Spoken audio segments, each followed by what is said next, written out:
나이가 들면 우정의 무게가 달라집니다.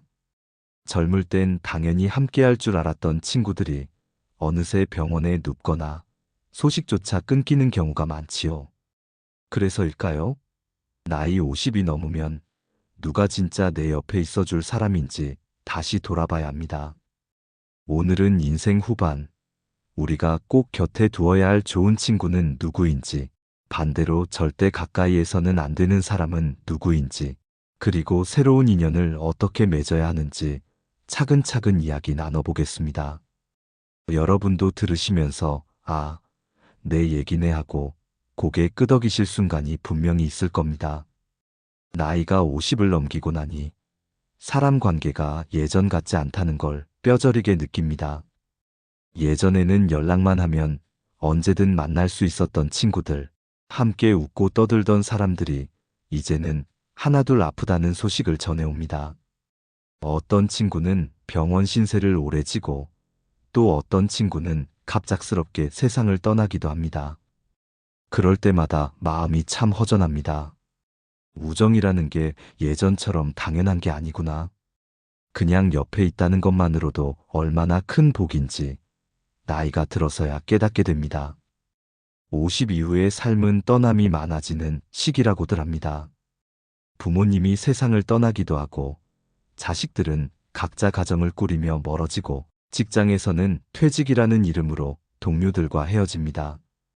그리고 친구들 역시 점점 줄어듭니다. 이 모든 떠남 속에서 남아있는 관계, 그게 바로 우리의 남은 인생을 지탱해줄 소중한 자산이 되는 거죠. 저는 종종 이런 경험을 합니다.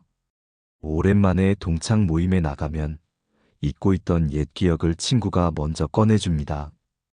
야, 너 그때 이런 일 있었잖아. 그 얘기를 듣고 있으면 내 인생의 빈칸이 채워지는 기분이 들어요. 내가 혼자 걸어온 줄 알았던 길에 사실은 늘 곁에 있었던 사람들이 있었구나 하고 깨닫게 됩니다. 그래서 나이가 들수록 우정은 단순한 관계가 아닙니다. 내 기억을 완성시켜주는 존재이고 내 감정을 받쳐주는 기둥이 됩니다. 어떤 친구는 나와 만나기만 해도 기분이 밝아지고 어떤 친구는 늘 현실적인 조언으로 나를 붙잡아줍니다.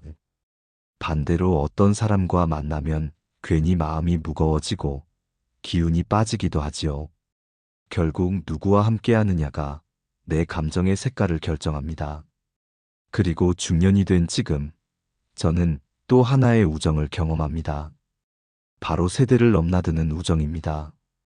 저보다 나이가 훨씬 많은 어른들과도 친구처럼 지내고 반대로 훨씬 어린 세대와도 친구가 됩니다. 나이 차이가 크지만 거기서 오는 배움이 참 많습니다. 윗세대에게서는 삶의 지혜와 인내를 배우고 아랫세대에게서는 새로운 활력과 에너지를 얻습니다. 이런 관계는 내 삶을 더 넓게 바라볼 수 있게 해주는 또 하나의 축복입니다. 여러분은 어떠신가요? 혹시 최근에 오랜만에 연락 온 친구 덕분에 웃음 지은 적 없으신가요? 또는 나보다 어린 친구 덕분에 세상 돌아가는 걸 배우고 놀란 적은 없으신가요? 우정은 나이가 들수록 단순한 친한 사이가 아닙니다. 내 인생을 함께 완성해주는 동반자, 내 감정을 지탱하는 힘, 그리고 내 삶을 넓혀주는 창문이 됩니다. 그래서 중년 이후의 우정은 더 깊고 더 간절할 수밖에 없는 겁니다. 우리가 인생 후반에 들어서면 사람 관계를 다 새로 만들 수는 없습니다. 그렇다고 아무 관계도 없이 혼자 살 수는 없지요. 결국 중요한 건 지금이라도 꼭 붙잡아야 할 친구들이 누구인가 하는 겁니다. 저는 그 친구들을 두 부류로 나눠 말씀드리고 싶습니다.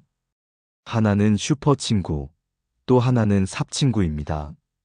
먼저 슈퍼 친구부터 이야기해 볼까요? 이 친구는 단순히 나와 오래 알고 지낸 사람을 말하는 게 아닙니다. 돌아보면 늘 고마운 기억이 떠오르고 지금 생각해도 참 괜찮았다 싶은 친구. 내가 힘들 때는 조용히 곁을 지켜주고 즐거울 때는 함께 웃어주던 사람. 이런 사람이 바로 슈퍼 친구입니다. 살다 보면 바쁘다는 핑계로 또는 서로 사는 길이 달라져서 연락이 끊긴 경우가 많습니다. 그렇지만 다시 생각해 보면 나에게 힘이 되었던 친구들은 꼭 다시 찾아야 합니다. 전화번호부를 꺼내 오래된 번호라도 눌러보세요. 혹은 간단히 문자라도 보내보세요. 오랜만이지? 내 생각이 나서 연락해봤어. 이 한마디만으로도 예전에 따뜻했던 마음이 다시 이어질 수 있습니다. 슈퍼 친구는 단순히 옛 추억을 되살려주는 게 아닙니다. 그 친구를 통해 내 인생의 잃어버린 조각을 다시 찾고 다시 웃음을 되찾을 수 있습니다. 그래서 저는 슈퍼 친구를 내 인생의 슈퍼맨이라고 부릅니다. 이 사람들이 있기에 나의 삶이 더 단단해지는 겁니다. 그 다음은 삽친구입니다. 이건 조금 독특한 표현인데요. 쉽게 말해 인생에서 가장 어려운 순간에도 내 편이 되어줄 사람을 말합니다. 농담 삼아 내가 새벽에 찾아가서 시체 묻자고 해도 삽 들고 나올 친구라고 하지요. 물론 실제로 그런 상황이 올 일은 없겠지만 그만큼 나를 위해서라면 자기 손해를 감수할 수도 있는 든든한 동반자를 뜻합니다. 삽친구는 많을 필요가 없습니다. 단 한 명이라도 있으면 충분합니다. 밤늦게라도 전화를 걸면 왜 무슨 일 있어? 하고 들어주는 사람. 내 잘못을 덮어주는 게 아니라 때로는 따끔하게 야, 그러지 마. 정신 차려라고 말해줄 수 있는 사람. 이런 친구가 있으면 세상에 두려울 게 없습니다. 사실 살다 보면 이런 삽친구는 만나기 어렵습니다. 많은 경우는 오히려 나를 바로잡아주는 충고를 해주는 사람이 진짜 친구일 때가 많습니다. 그게 불편해 보여도 사실은 나를 위해서 하는 말이니까요. 그래서 저는 이렇게 생각합니다. 삽친구가 있다면 감사하고 없다면 지금이라도 만들 수 있도록 내가 먼저 그런 친구가 되어 주어야 한다고요. 여러분, 지금 머릿속에 떠오르는 사람이 있나요? 혹시 젊은 시절 나를 위해 대신 욕을 먹어주던 친구? 내 얘기를 밤새 들어주던 친구? 그렇다면 오늘이 바로 연락할 날입니다. 우정은 시간이 지나면 저절로 이어지는 게 아닙니다. 내가 먼저 손 내밀어야 살아납니다. 그리고 잊지 마세요. 내가 좋은 친구를 만나려면 나 자신도 누군가에게 좋은 친구가 되어야 한다는 걸요. 내가 먼저 따뜻하게 안부를 묻고, 내가 먼저 연락을 하고, 내가 먼저 웃어줄 때 슈퍼 친구와 삽 친구가 곁에 남습니다. 인생은 혼자 가는 길 같지만 결국은 함께 기억을 채워주는 사람들 덕분에 완성됩니다. 그게 바로 우리가 나이 들어 꼭 붙잡아야 할 친구들의 의미입니다. 많은 분들이 이렇게 말씀하십니다. 나이 들어서 무슨 새 친구야? 남은 친구들이나 잘 챙기면 되지. 충분히 이해되는 말입니다. 그런데 저는 조금 다르게 생각합니다. 나이 들어서도 새로운 친구는 꼭 필요합니다. 왜일까요? 우선 예전처럼 많은 사람들이 우리 곁에 있지 않기 때문입니다. 부모님은 떠나시고 자녀들은 제 삶을 살러 나갔습니다. 친구들도 아프거나 세상을 떠나면서 점점 줄어듭니다. 남은 인연이 많지 않은데 여기서 손절한다고만 하면 결국 내 곁에는 아무도 남지 않게 됩니다. 그래서 지금은 손절의 시대가 아니라 연결의 시대입니다. 과거에는 가족이 든든한 울타리가 되어 주었지만 이제는 기대하기 어려운 시대가 되었지요. 그렇다면 우리 스스로를 지탱해 줄 새로운 연결망을 만들어야 합니다. 그 연결망의 이름이 바로 친구입니다. 그렇다면 새로운 친구는 어디서 만날 수 있을까요? 저는 안전한 공동체를 권해드립니다. 동네 노인복지관, 평생학습관, 도서관 강좌, 문화센터 이런 곳에 가보세요. 요즘은 온라인으로도 강좌가 많습니다. 그림, 글쓰기, 요리, 스마트폰 사용법, 심지어 외국어 수업까지 다양합니다. 이런 곳에는 대체로 비슷한 목표를 가진 사람들이 모여 있습니다. 그래서 대화가 자연스럽게 이어지고 공감대가 생기기가 쉽습니다. 저도 한 번은 독서 모임에 참여한 적이 있습니다. 처음엔 어색했지만 같은 책을 읽고 이야기를 나누다 보니 서로의 생각을 존중하게 되고 자연스럽게 친밀감이 쌓였습니다. 지금도 그 모임에서 만난 분들과 가끔 만나는데 마음이 잘 통한다는 게 느껴집니다. 여러분도 배우고 싶은 게 있으신가요? 그게 작은 취미여도 좋습니다. 글쓰기, 뜨개질, 스마트폰 사진 찍기, 뭐든 괜찮습니다. 거기서 만나는 사람들과는 인위적으로 꾸미지 않아도 자연스럽게 우정이 싹트게 됩니다. 새로운 친구를 사귀는 게 두려우실 수도 있습니다. 낯선 사람한테 내가 어떻게 다가가야 하지? 혹시 괜히 부담스럽게 보이지 않을까? 이런 생각이 드는 건 당연합니다. 하지만 걱정하지 않으셔도 됩니다. 진짜 우정은 내가 멋지게 보일 때 생기는 게 아닙니다. 머리가 헝클어져도 옷차림이 소박해도 나를 있는 그대로 받아주는 사람이야말로 좋은 친구가 됩니다. 오히려 꾸미지 않은 모습에서 더 진솔한 관계가 시작되지요. 그리고 또 하나 중요한 건 내가 먼저 다가가야 한다는 겁니다. 사람들은 다들 기다립니다. 누가 나한테 먼저 말을 걸어주면 좋겠다. 하지만 내가 먼저 웃어주고 내가 먼저 말을 걸면 관계는 훨씬 쉽게 열립니다. 새로운 친구를 만나고 싶으시다면 먼저 인사를 건네보세요. 그 작은 용기가 평생 인연으로 이어질 수도 있습니다. 결국 새로운 친구는 우리 삶의 안전망입니다. 나이가 들어도 외롭지 않게 해주고 힘든 순간에 의지할 수 있게 해주고 또 새로운 정보와 활력을 줍니다. 그래서 저는 이렇게 말씀드립니다. 지금이야말로 친구를 만날 때다. 과거의 좋은 친구를 다시 불러내고 새로운 친구를 맺어 나가야 합니다. 그것이 앞으로 남은 인생을 든든하게 받쳐줄 가장 큰 힘이 될 겁니다. 좋은 친구를 붙잡는 것도 중요하지만 피해야 할 사람을 구분하는 건 더 중요합니다. 나이가 들면 새로운 인연의 수가 줄어들다 보니 잘못된 관계에 한번 얽히면 그 피해가 훨씬 더 크게 다가옵니다. 그래서 저는 오늘 꼭 멀리해야 할 두 부류를 말씀드리려 합니다. 하나는 가스라이팅 하는 사람, 또 하나는 그루밍 하는 사람입니다. 먼저 가스라이팅부터 보겠습니다. 이건 단순히 충고하는 게 아닙니다. 가스라이팅은 나를 헷갈리게 만들어 결국 자기 이익을 챙기는 겁니다. 예를 들어 이런 경우가 있습니다. 어떤 사람이 처음엔 당신을 위해서야라며 자꾸 조언을 합니다.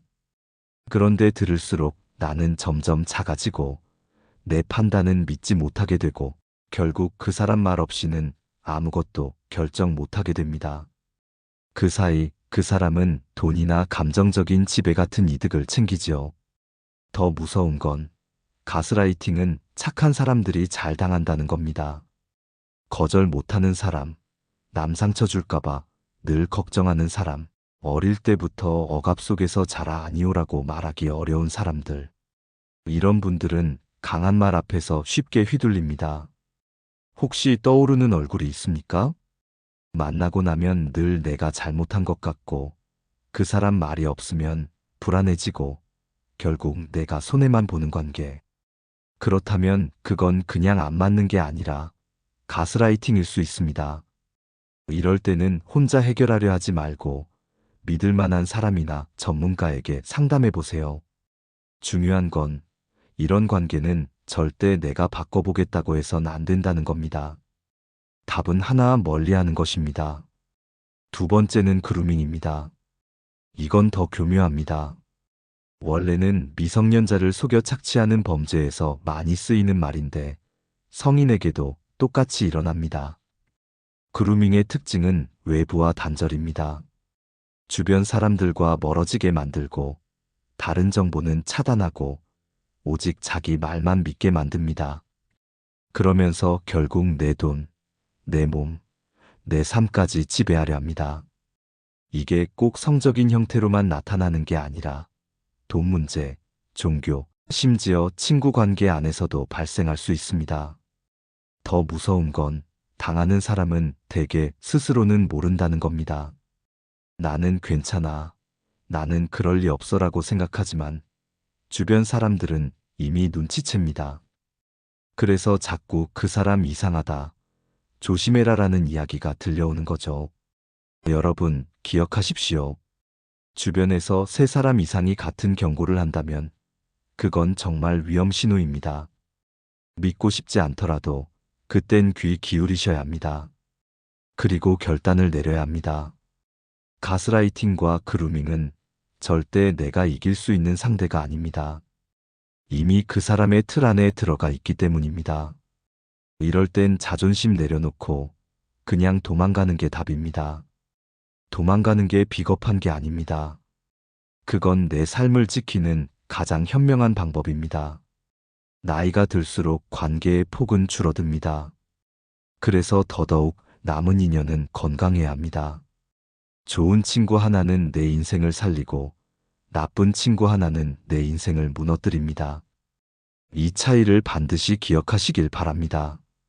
오늘 우리는 나이 들어 달라지는 우정의 의미, 꼭 붙잡아야 할 친구, 그리고 반드시 멀리해야 할 사람들에 대해 이야기했습니다. 이제 마지막으로 여러분이 당장 실천할 수 있는 작은 방법들을 알려드리고 싶습니다. 첫 번째, 옛 친구에게 먼저 연락하기입니다. 혹시 오래된 번호부에 묵혀둔 이름이 있지 않으신가요? 한 번은 연락해야지 하고 미루다가 세월만 흘러버린 사람. 오늘이 바로 그날일 수 있습니다. 간단히 문자 하나라도 괜찮습니다. 오랜만이야, 문득 내 생각이 나네. 이 짧은 한마디가 잊혀진 인연을 다시 이어주는 끈이 됩니다. 두 번째, 새로운 만남의 자리에 발을 들이기입니다. 노인복지관, 평생학습관, 도서관 강좌, 문화센터 가까운 곳 어디든 좋습니다. 거기서 배우고 즐기고 함께하는 사람들 속에서 자연스럽게 새로운 친구가 생깁니다. 혹은 요즘은 온라인 수업도 많습니다. 집에서 편하게 참여하면서도 같은 관심사를 가진 사람들을 만날 수 있습니다. 여러분, 좋은 인연은 우리가 움직일 때 찾아옵니다. 세 번째, 나쁜 관계를 과감히 정리하기입니다. 혹시라도 누군가가 늘 여러분을 불안하게 만들고 자기 말에만 끌려가게 하고 결국 손해만 보는 관계라면 그건 절대 좋은 인연이 아닙니다. 그래도 오래 알았으니까, 그래도 정이 있으니까 하며 끌려다니면 결국 내 삶만 지칩니다. 건강한 관계는 나를 살리고 해로운 관계는 나를 무너뜨립니다. 늦었더라도 끊어낼 건 끊어내야 합니다. 마지막으로 꼭 기억해 주셨으면 하는 게 있습니다. 좋은 사람을 만나려면 내가 먼저 좋은 사람이 되어야 한다는 겁니다. 내가 먼저 안부를 묻고, 내가 먼저 따뜻한 웃음을 지어주고, 내가 먼저 손을 내밀 때 좋은 인연은 자연스럽게 곁으로 다가옵니다. 여러분, 인생은 혼자 사는 것 같아도 그렇지 않습니다. 친구가 내 기억을 채워주고, 내 마음을 받쳐주고, 내 삶을 완성시켜줍니다. 지금 떠오르는 그 사람이 있다면 주저하지 말고 오늘 바로 연락해보세요. 오늘은 나이 들어 꼭 붙잡아야 할 친구와 절대 피해야 할 사람에 대해 말씀드렸습니다. 오늘도 끝까지 시청해주신 여러분께 깊은 감사를 드립니다. 오늘 영상이 도움이 되셨다면 소중한 분들께 공유해주시고 구독과 좋아요로 저를 응원해주세요. 여러분과의 소중한 연결이 저에게 큰 힘이 됩니다. 오늘도 행복한 하루 되세요.